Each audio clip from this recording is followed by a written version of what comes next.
Now, if we study the relation between money and near money, then we will see here that money is anything which is commonly accepted medium of exchange, and with this, money has legal sanction of the law of land, that I told you before also, that according to the law of land, uh, currency notes, currency coins, these will be included as money, or it will be to be accepted as a common measure of value.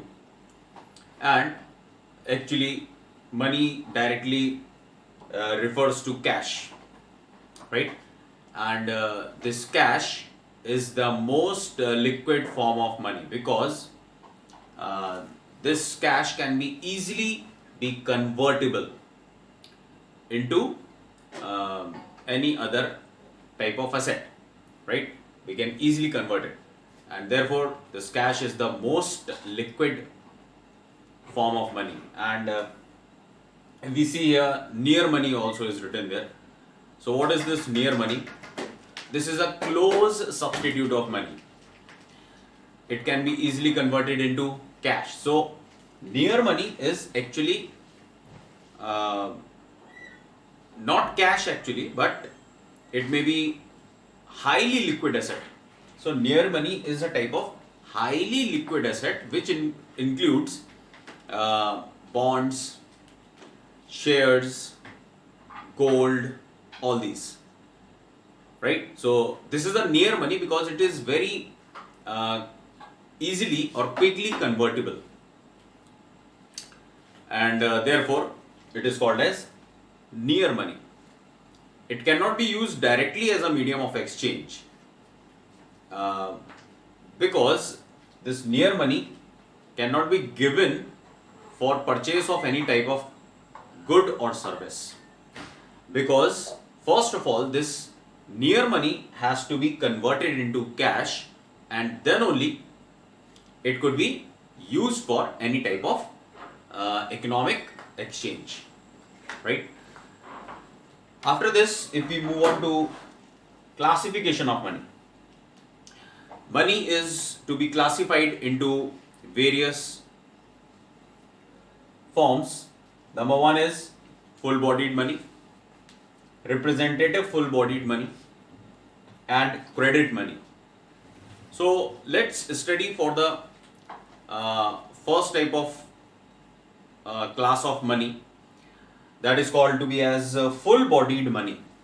Okay, so this full bodied money means where the intrinsic value and the face value which is printed on the coin are both equal to each other. Like in the past we were having gold and silver coins.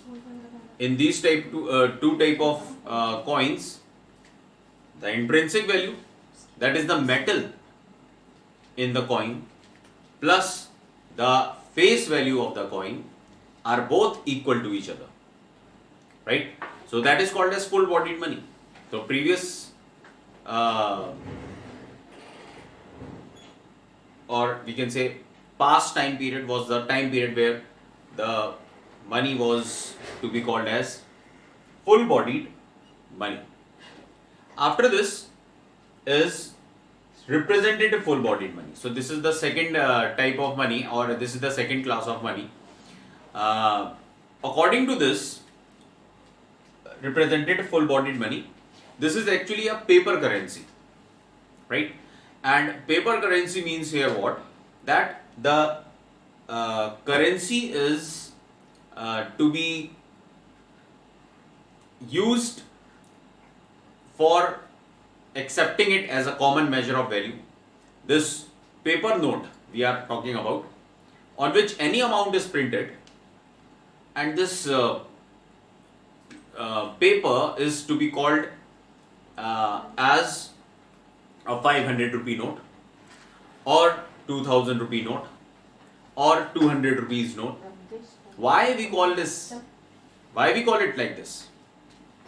Because by the order of the government, or it is also called as fiat money. It by the order of the government, the by the order of the government, this money is actually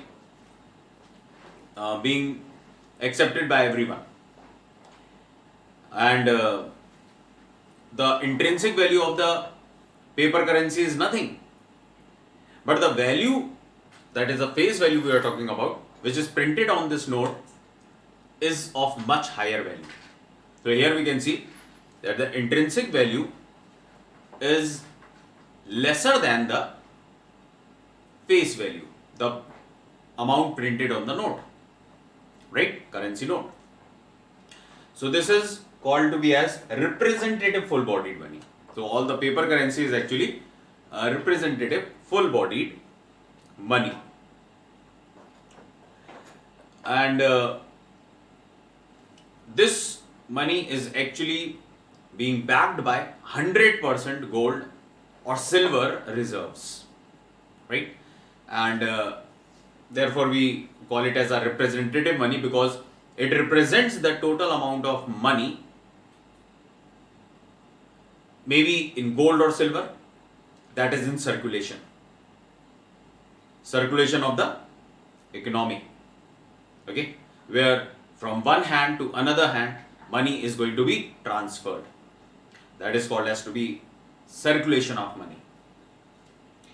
Then it replaced full-bodied money because it was felt that it was inconvenient to use large sum of full-bodied money in transactions, because the money which was previously used as gold or silver coins, where the intrinsic and the face value were both equal to each other, in this type of money large payments cannot be made possible, because it was very inconvenient to carry such huge quantity of gold coins or silver coins. Therefore it was very inconvenient, and therefore, and because of this only, this paper currency, that is called as representative full-bodied money, was introduced, so as to make transactions more easier and simpler. After this comes the third form of money, which is called as credit money. Let's see what is this credit money. It is the money whose value of monetary for monetary purpose is greater than its value for non-monetary purposes. This means to make the monetary value higher than its commodity value, the government limits the quantity of money. Okay, that is it is just like that of representative full-bodied money only, credit money, where the actual metal which is used for any currency coin, the metal value is lesser than that of the face value or printed value on the coin. And if you see here different forms of credit money, in this, number one is token coins. What are these token coins actually? As I told you, these are the coins which are carrying less value of metal in it as compared to the face value printed on it. Okay, and these can be coins like that of 1 rupee coin, 2 rupee coin, or 5 rupee coin. All these are the token coins. On the other hand, there are also, in the credit money only, there are some promissory notes, and these promissory notes are actually issued by the central bank, that is Reserve Bank of India. And if you have seen all the currency notes like that of 10 rupees, 20 rupees, 50 rupees, 100 rupees, 200 rupees, 500 rupees, 2000 rupees, all these currency notes are issued by Reserve Bank of India. And these are called as promissory notes. Why we call it as promissory notes? Because all these notes carry one promise. And what is that promise? That is, I promise to pay the bearer the sum of rupees 10 rupees, 50 rupees, 100, 200, 500 or 2000. And with this written statement, on every note, one signature is also there of Governor of Reserve Bank of India. So these are all promissory notes.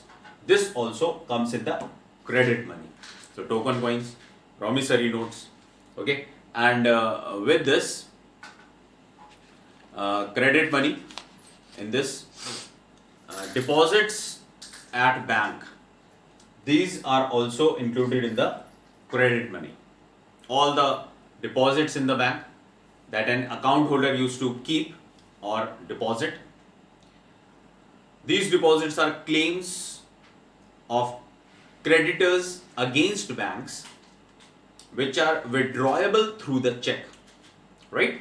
So these type of deposits which are at the bank of an account holder can be withdrawable through checks, and these serve as money and are accepted as means of payment. And you may be knowing that these checks are easily used to complete any economic exchange or transactions can be completed through these checks also. But because checks are actually a type of fiduciary money, because only on the trust the other person is going to accept this check, but it serves as money only, right?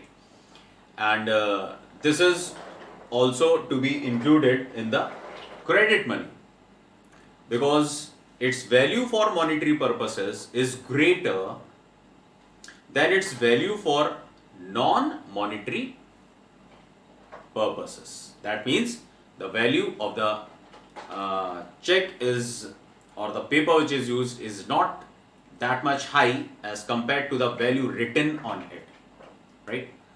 So this is credit money, okay. And let's study in this only another topic, narrow money and broad money. Now we'll move on to narrow money supply and broad money. But after this broad money and narrow money only, we'll be studying about money supply. But before this, we are going to study what do you mean by this narrow money and broad money. First of all, this narrow money. This narrow money is based upon medium of payment function of money. Medium of payment, that is the most liquid form of money, is included in the narrow money. And anything which is commonly accepted as medium of exchange includes narrow definition of money. That means this is the most liquid form of money and easily convertible. And which all money is it involves, or does it include? So first of all, if you will see here, M is equal to C plus DD. This C here represents currency coins and currency notes. As you all may be knowing that these two, currency coins and currency notes, are used as the medium of exchange only for purchasing different type of goods or services. This currency coins and notes are used. But with this, if you will see here, DD is also written here. This DD means demand deposits. And demand deposits, you may all be knowing about that. Whenever an account holder is depositing some amount of money in his account in the bank, this money deposited by him is actually that money which can be withdrawable on his demand. Whenever the account holder wants to withdraw money from his account, which he has deposited or she has deposited, on their demand, it can be withdrawn. So therefore these type of deposits are called as demand deposits, right? So these demand deposits are also included in the narrow money, because these are also very much liquid, because the deposits in the bank can be easily be used as fiduciary money, as we have seen before also, that the checks can be used for any type of economic transactions. And therefore this narrow money involves C plus, that is currency coins and currency notes, plus demand deposits. Then comes broad money. What is this broad money actually? This broad money is based upon store of value function of money. And as we know that store of value function of money, where a person can easily store his wealth in the form of money. Anything which has a high degree of moneyness is broad money. Anything which has high degree of moneyness, right, it will be included in the broad money. And directly speaking, what type of categories of money will be involved in this broad money? So we can see here, it is written down. The C means here currency coins and currency notes. This is also coming in the broad money. With this, DD here means demand deposits, which can be withdrawable on demand, like in the current account opened by a businessman. Then savings deposit is also another one, where the different people who are opening up salaried accounts or maybe firms can open up this savings deposit account, where some restrictions are there. There are some limitations for where the amount to be withdrawn can be restricted to a particular limited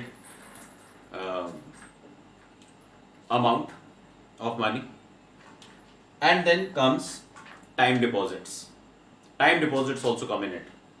Time deposits are all those type of deposits in which the money is fixed for a particular period of time, like that of fixed deposits, recurring deposits, where you fix the money for 4 years, 5 years, and after that only you will be able to, after the maturity date is over, then only you will be able to take out that money. But the banks are giving a very good rate of interest on these type of time deposits. So you can see here currency coins and currency notes, demand deposits, savings deposits plus time deposits, all will be together, will be involved in broad money. After this we will see here money supply, another heading. What is this money supply actually? As I told you before also that money supply is the supply of money in the economy, or directly speaking, it is the money held with the public. And this money held with the public here means money held with all the private individuals plus business firms, because the money with them is actually used for completing some type of transactions. That is, this is the amount of money in the economy which is used for only, this is the spendable money. Spendable money. Okay? And this money supply, if you will be seeing, when the money is going to be transferred from one hand to another hand in the economy, as I told you before also about money supply. If you will see here, it refers to the total stock of money in circulation in an economy, right? So this is the only circulated amount in the economy. It is not a type of amount of money which is hoarded, but it is in the circulation. From one hand to another hand, it is transferred. at a given point of time, right? And money supply of a country implies a stock of money at a specific point of time on a specific day. And money supply includes those components which can be directly used for transactions. So money supply includes all those components of money which is directly used for any transaction. So what are these components of money supply? So if you'll see here, the main components of money supply here is C means currency coins and currency notes, plus DD here means demand deposits. As I told you that demand deposits are those type of deposits which are deposited in the bank account by an account holder and withdrawn at his on his demand or her demand whenever they are in need. So this DD is a demand deposit because these are demand deposits which are actually used in some type of transactions only. As I told you, money supply is the spendable amount only. And if you see here that currency coins, currency notes, and which are actually being held by private individuals and business firms, only this amount of money will be taken to be in the money supply. This money supply is also called to be as currency held outside banks. Currency held outside banks. Why we do not include the money which is kept or deposited in the bank? Because this will lead to double counting. How will it be leading to double counting? If I am having 1000 rupees, I deposited in my bank account, then what I'll do if I want to measure the money supply, then I will say I am having 1000 rupees. If you add the money of bank also, 1000 rupees bank is also having. The same amount of money which I have deposited in the bank, then 1000 rupees of bank, 1000 rupees of mine, actually money is same. This will give you the answer in double counting. This is the problem of double counting. Therefore, the money with these banks are not to be included in the money supply. And here it is written net demand deposits. It includes net demand deposits. This means net demand deposits here means the demand deposits against which checks are issued.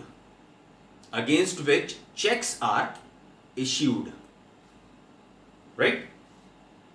So, held by the commercial banks, which means amount which is used for transaction purpose through checks.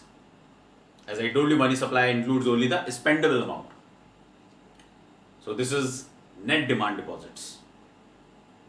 Okay, and that is used in the transaction through checks. Hence, money supply is a stock variable and it refers to the stock of money held by public in spendable form. As I am telling you continuously, this is the money held with the public. Money supply is the money held with the public in spendable form. Right? Now, in this money supply do not include what all things. What is to be excluded from money supply, which should not be included in the money supply. So, all the money that is not to be included in the money supply, it means money supply does not include money creating units or producers of money. Okay, producers of money और money creating units जो है, money creating units होते हैं आपके commercial banks which multiply the money उनके primary deposit से. They used to multiply the money in a very high total deposits, total money created. So commercial banks we are talking of, plus producers of money, Reserve Bank of India, which print the notes, coins, they issue. These all the producers and creator of money are not included in the money supply. The cash or the money held with them is not included in the money supply, because this amount of money which is with them is not brought into circulation. ये वो circulation नहीं है, और ये circulation of money नहीं है जो country के अंदर चल रहा है, सर्कुलेशन में नहीं है. Okay, hence the money held with the government sector and the banking system, all this money will not be included in the money supply, because the cash balances held by these institutions, or you can say entities, is not coming into circulation of money in actual form, right? So these are the following which are not to be included in the money supply. That is, with the commercial banks, the money held with the commercial banks as their cash reserves, and stock of gold held with the central bank, and cash held by the government is not to be included in the money supply. Okay, so this was money supply, and if you will see that there are two main components of money supply here, as I told you, currency notes and currency coins, which includes 1 rupee, 2 rupee, 5 rupee, 10 rupee note, and means or coins also, sorry, 1 rupee, 2 rupee or 5 rupee coins, and with this paper money, which includes notes of 10, 20 rupees, 50 rupees, 100 rupees, 200 and 500 and 2000 rupees. Okay, this is all paper currency which is to be included, and demand deposits, as I told you already. Okay, and both these two forms of money make our money supply.